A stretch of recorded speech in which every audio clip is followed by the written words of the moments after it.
O professor me ligou e fez o convite a estarmos aqui trazendo a palavra. Gerou um certo pânico. Não sei se pânico é a palavra certa a usar, mas um temor muito grande, uma reverência muito grande das coisas de Deus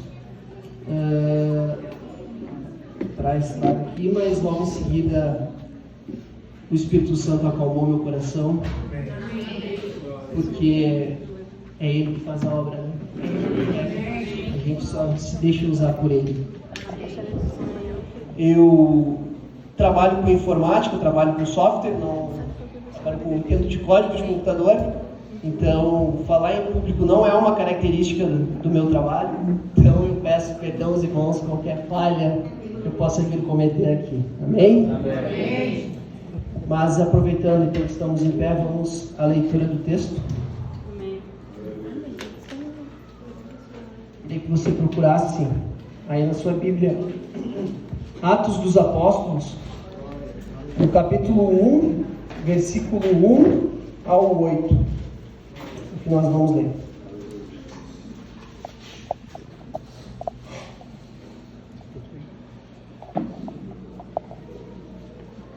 Atos dos Apóstolos, que foi escrito por evangelista Lucas, compilado mais ou menos lá pelos anos 60 depois de Cristo. Se puder projetar ali para quem não trouxe a Bíblia completa.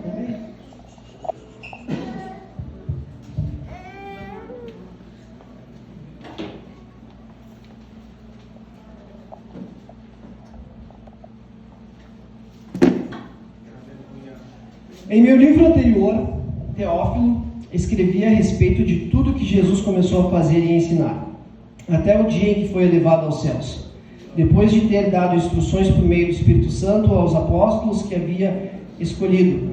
Depois do seu sofrimento, Jesus apresentou-se a eles e deu-lhes muitas provas indiscutíveis, e de que estava vivo. Apareceu-lhes por um período de 40 dias, falando-lhes acerca do reino de Deus. Certa ocasião, enquanto comia com eles, deu-lhes esta ordem: não saiam de Jerusalém, mas esperem pela promessa do meu Pai. Repita comigo: não saiam de Jerusalém, mas esperem pela promessa do meu Pai, da qual falei a vocês. Pois João batizou com água, mas dentro de poucos dias vocês serão batizados com o Espírito Santo. Então os que estavam reunidos lhe perguntaram: Senhor, é neste tempo que vais restaurar o reino de Israel? Ele respondeu: não compete a vocês saber o tempo ou as datas que o Pai estabeleceu pela sua própria autoridade, mas receberão poder quando o Espírito Santo descer sobre vocês, e serão as minhas testemunhas em Jerusalém, em toda a Judéia e Samaria e até os confins da terra. Amém? Eu extraí do texto 2 pontos que eu gostaria de compartilhar nesta manhã com a igreja. O primeiro ponto é a respeito da promessa de Deus. A promessa é... Podem sentar, desculpa. Eu já falei antes. O primeiro ponto é a respeito da promessa de Deus, que enviaria o Espírito Santo para a igreja. O que se fazia antes, o que se era feito antes através da lei e através dos preceitos judaicos, através da tradição, foi alterado para ser feito através da graça de Deus, para ser feito através da obra redentora de Jesus Cristo, que é o evangelismo por todo o mundo. Mas para isso a igreja necessitava receber um plus, passar por um upgrade, né? Receber uma atualização no seu sistema operacional, que é a ferramenta do Espírito Santo. Amém? Amém? Amém. E é por essa ferramenta do Espírito Santo que convence o homem. Então, algumas características aqui, para receber essa ferramenta, não era qualquer igreja, não era de qualquer forma, necessitava antes ter algumas características para receber essa promessa. A primeira característica que tem a igreja que recebe a promessa de Deus, que é o Espírito Santo, é Isaías 44:3. O profeta Isaías profetizou a respeito disso. Pois derramarei a água na terra sedenta, e torrentes na terra seca. Derramarei do meu espírito sobre a prole e minha bênção sobre os seus descendentes. Há uma necessidade da igreja ter sede de buscar a Deus. Qual é a tua motivação quando tu sai de casa no domingo pela manhã? Será que é buscar a Deus? Será que tu ainda arde no teu coração receber algo novo do Senhor? Será que ainda arde no teu coração ter uma expectativa por aquilo que Deus vai fazer na tua vida ao sair de casa pela manhã? Ou você está vivendo apenas uma religiosidade, cumprindo um protocolo? Durante muito tempo aquilo foi se desfazendo no teu coração, tu foi deixando aquela chama que ardia outra hora se apagar, e tu vive hoje uma religiosidade, tu não sai mais com aquele objetivo, com aquilo que arde no teu coração, que é o Espírito Santo, de convidar almas para estar contigo, de falar do amor de Deus. Mas será que você amornou, digamos assim? Será que você durante um tempo amornou? Quem não conhece pessoas que dizem que são cristãs, mas elas demonstram outra coisa na sua vida, né? Demonstram viver de outra forma, que não é uma vida conforme os princípios e valores que a palavra prega. E quando você questiona, mas tu é crente, por que tu está fazendo isso? Mas tu vê que não é bem assim, tu vê que nem tudo que está escrito eu concordo, né? Não são todas as coisas eu concordo, algumas coisas só as coisas que me convêm eu concordo, as coisas que me contrariam, que me discipulam eu não concordo. Pessoas que buscam a Deus quando precisam, mas que em algum momento da sua caminhada elas vão se esquecendo, vão esfriando, e durante um tempo elas vão ficando mortas. O Senhor diz que Ele vomita da sua boca as pessoas mortas, então que seja quente ou frio. Amém? A segunda característica que eu vejo em uma igreja que se move pelo poder do Espírito é em Ezequiel 36, 27. Pois meu Espírito em vocês, e eu os levarei a agir segundo os meus decretos, e a obedecer fielmente às minhas leis. Uma igreja obediente é uma igreja que vive em unidade, é uma igreja que flui no seu Espírito. Obedecer muitas vezes não é fácil, obedecer muitas vezes precisamos nos abdicar do nosso eu, abdicar da nossa vontade para uma vontade maior, para uma vontade coletiva, para uma vontade cuja direção foi dada por Deus. E muitas vezes nós vimos pessoas também no meio do caminho que se desviam, que saem fora da convivência da igreja, da congregação com os irmãos, né, e buscam outras coisas justamente porque perderam na sua caminhada a obediência. Uma vez eu estava cortando o meu cabelo e conversando com o rapaz, enfim, ele vinha falando. Daí, em um certo momento, ele deu abertura, ele falou que estava um problema na família, um problema de saúde. E essa abertura eu entrei com a palavra de Deus. E nesse momento ele disse que já era crente. Né? Já era crente. Tu diz, que legal, e tu congrega já? Tu congrega em uma igreja aqui? Não, hoje eu estou na YouTube Church. Pessoas que por algum momento deixaram de congregar, por algum momento deixaram de participar da comunhão de Cristo, da comunhão dos irmãos, e passaram a se alimentar daquilo que a internet oferece, né? E acha que está tudo bem, está tudo certo, né? E você começa a olhar para a vida dessa pessoa e vê que não está tudo bem, não está tudo certo, precisa de faltar algo, né? Precisa ser restaurado algo na vida dessa pessoa. A terceira característica que eu vejo numa igreja que se move pelo Espírito é a busca pela santidade. Segundo Pedro 1:4 fala: pelas quais nos tem doadas as suas preciosas e muito grandes promessas, para que por elas vos tornei coparticipantes da natureza divina, livrando-vos da corrupção das paixões que há no mundo. Uma igreja santa é uma igreja que anda na contramão do mundo, que não os deixa influenciar por ele, mas pelo contrário, busca influenciar o mundo.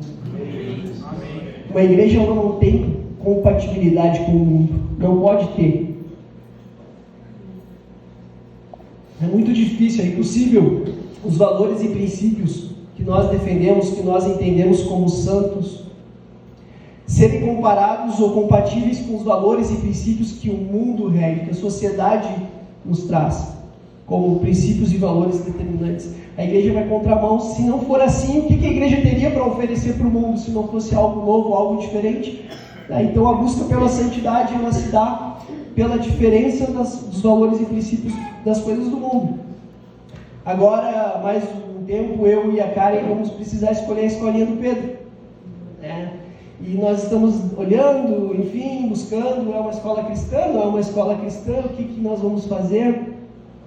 E semana retrasada, nós recebemos um casal para jantar lá em casa.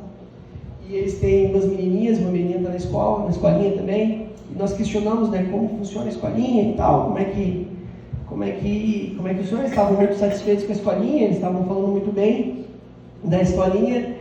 E certo momento eu perguntei, tá, mas e o Halloween? Como é que funciona o Halloween? Tem Halloween? Não, e ele prontamente respondeu como se eu quisesse.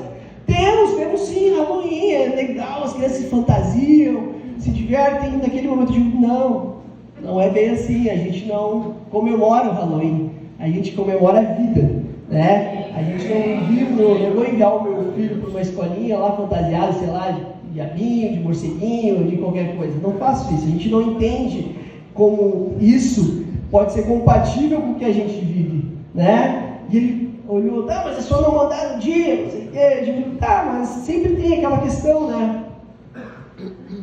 Quando tu questiona uma pessoa que faz isso, não, mas vai ser o único que não faz, vai ser o único que não vai ser o único que não vai participar de um evento, vai ser o único que não vai. Que religiosidade é essa? Né? Eu acho que não tem nada a ver, mas olhando pelas escrituras tem tudo a ver. Quando nós vimos que 3 homens, né, 3 jovens moços não se renderam e não se curvaram, mas sim, a partir daí eles foram diferentes, eles foram influentes no tempo deles, que nós possamos também criar uma nova geração e ser uma geração também influente no nosso mundo, que não se curve, né? Mesmo que isso custe alguma coisa. Para aqueles homens custou a própria vida, mas Deus deu a libertação. Amém. Deus liberou eles da fornalha deles, e eles puderam ser cada vez mais usados pela mão de Deus para aquela geração. Que possamos também saber dizer não, saber nos posicionar como uma igreja que se move pelo Espírito Santo, uma igreja que se move pelos princípios que há dentro da palavra de Deus, e uma igreja que anda em unidade num só propósito. Amém? E o quarto ponto que eu vejo numa igreja que se move pelo Espírito é uma igreja que vive o sobrenatural de Deus. Amém. Aleluia.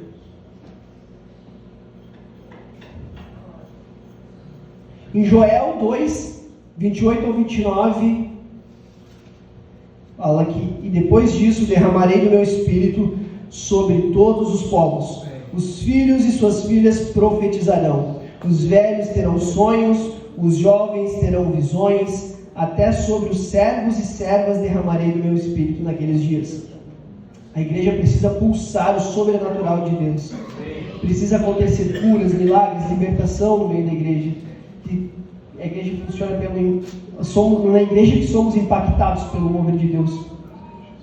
Nós precisamos ter no nosso coração essa chama ardente pelo sobrenatural do Senhor, pelo poder do Espírito Santo no nosso meio. Temos irmãos que falam em línguas, temos irmãos que oram por curas, temos irmãos que profetizam, e isso é necessário para o corpo de Deus, isso é necessário para a edificação do corpo de Cristo. Isso não pode deixar faltar no meio da igreja. Nós precisamos dar liberdade para o Espírito Santo agir na nossa vida. É na igreja que nós somos edificados, é pelos irmãos, é pela congregação, é pelo escutar a palavra, é por escutar aqui o louvor, é por louvar ao Senhor que nós somos edificados e recebemos muitas das coisas que nós precisamos. Então é necessário que nós demos lugar ao Espírito Santo de Deus, para que Ele possa agir, para que Ele possa, através da vida de um irmão, da sua vida, agir, para que Ele possa te usar lá no teu trabalho, para que Ele possa te usar na tua escola, na tua faculdade, para que Ele possa ser quem Ele quer ser e usar a tua vida para fazer milagres e curas e maravilhas.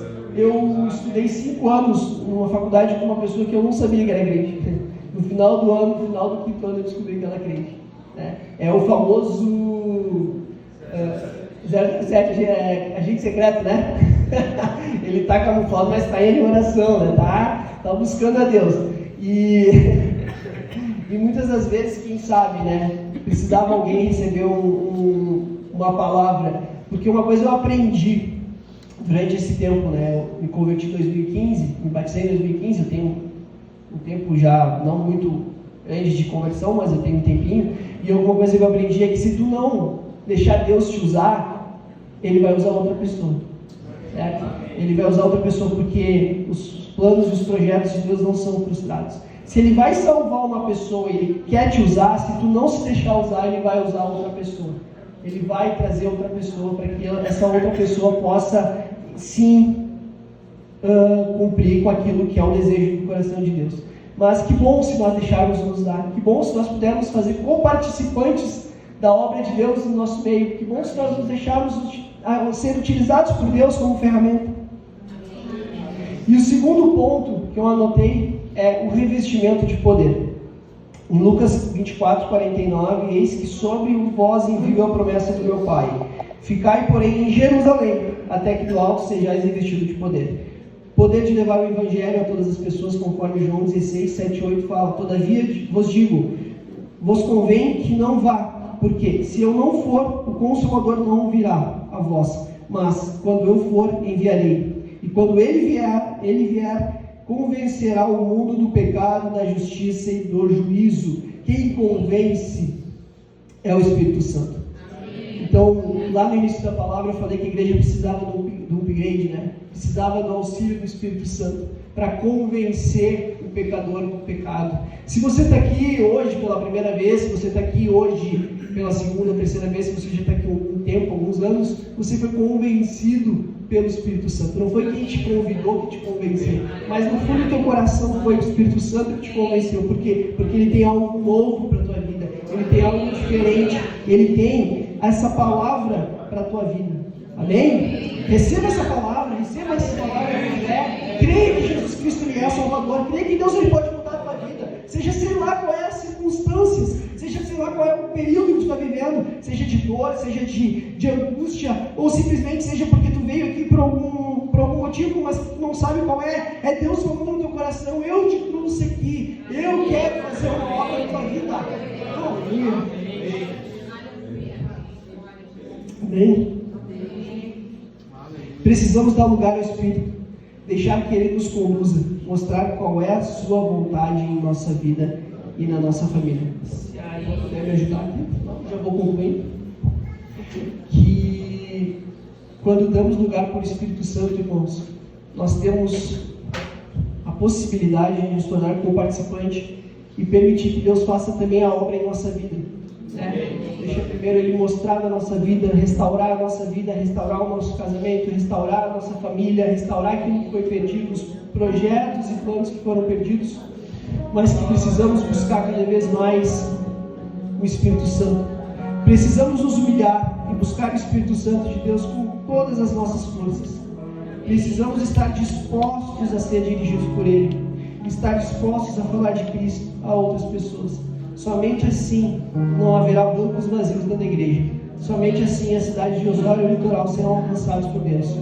Charles Spurgeon disse que é mais fácil ensinar um leão a ser vegetariano do que converter uma alma pelo esforço humano. Durante o período agora de um tempo atrás, não tão bem recente, nós passamos por uma experiência bem ruim na nossa família. Meu pai ele precisou fazer uma cirurgia de uma retirada de um câncer no rim, precisou retirar o rim. E isso deixou a gente bem apreensivo, né? Então nós fomos orar, fomos buscar a Deus, e Deus deu para ele a cura, Deus libertou ele. Ele passou por uma cirurgia, um homem de 70 anos de idade, não sofreu nenhum tipo de sequela, não precisou fazer nenhum tipo de tratamento. Ele hoje está lá em Palmares pregando, carrega peso, não ficou tomando remédio, não precisou passar por nada.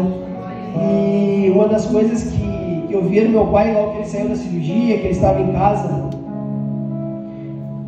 é que parecia que algo ardeu nele muito mais forte do que havia ardido em algum momento da vida dele, que ele demonstrava aquela sede de novo pelo Espírito Santo, e qualquer pessoa que ia lá em casa, qualquer pessoa que estava lá, ele pregava. Ele dizia: tu já foi na igreja? Tu vai na igreja? Como é que está a tua relação com Deus? Deus tem uma coisa para a tua vida? E já se emocionava. E coloquei lá uns podcasts para ele, chorava.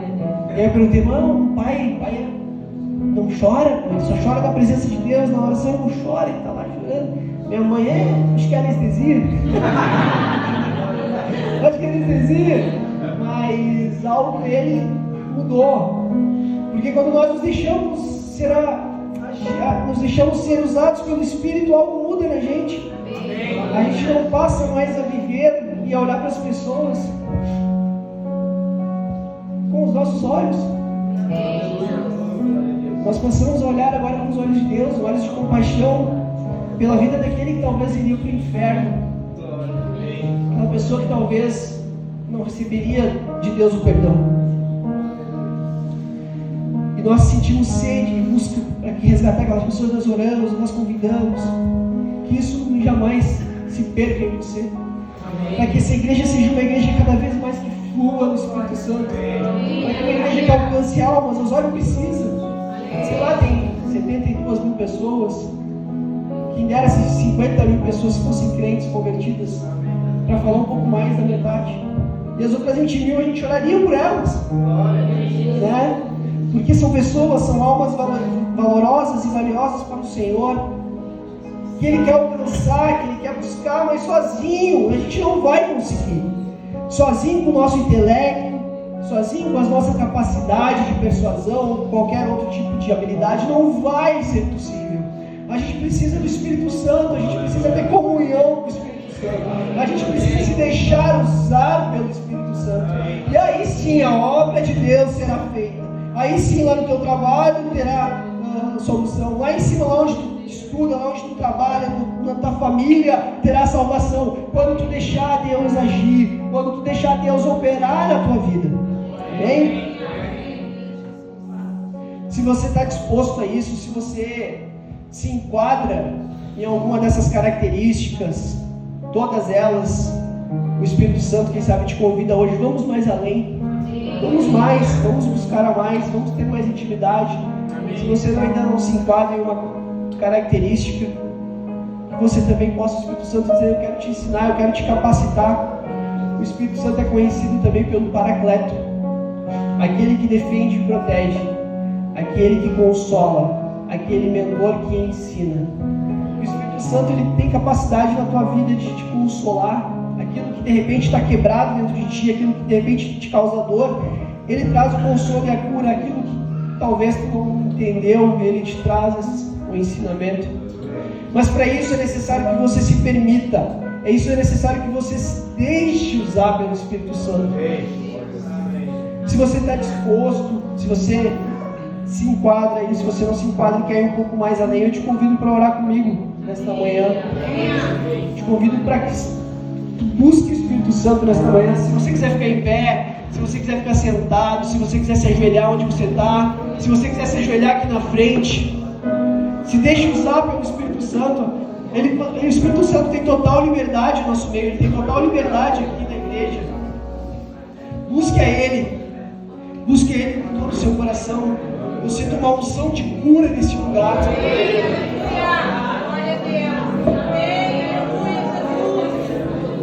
Uma unção sobrenatural neste lugar.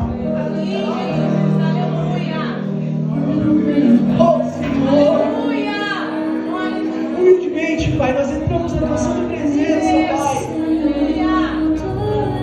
Nos humilhamos, Pai, porque não somos nada. Nós não temos capacidade de fazer nada, meu Deus. Nós não temos capacidade de convencer ninguém, mas o Senhor tem, Pai.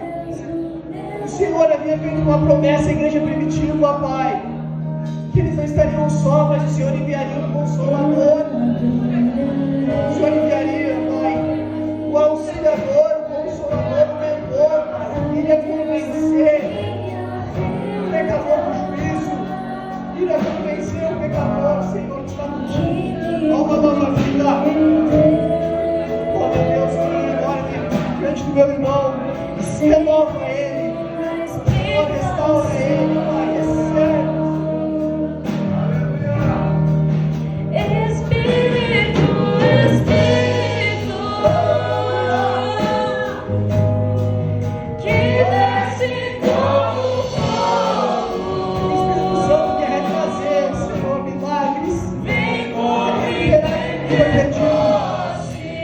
Aquele teu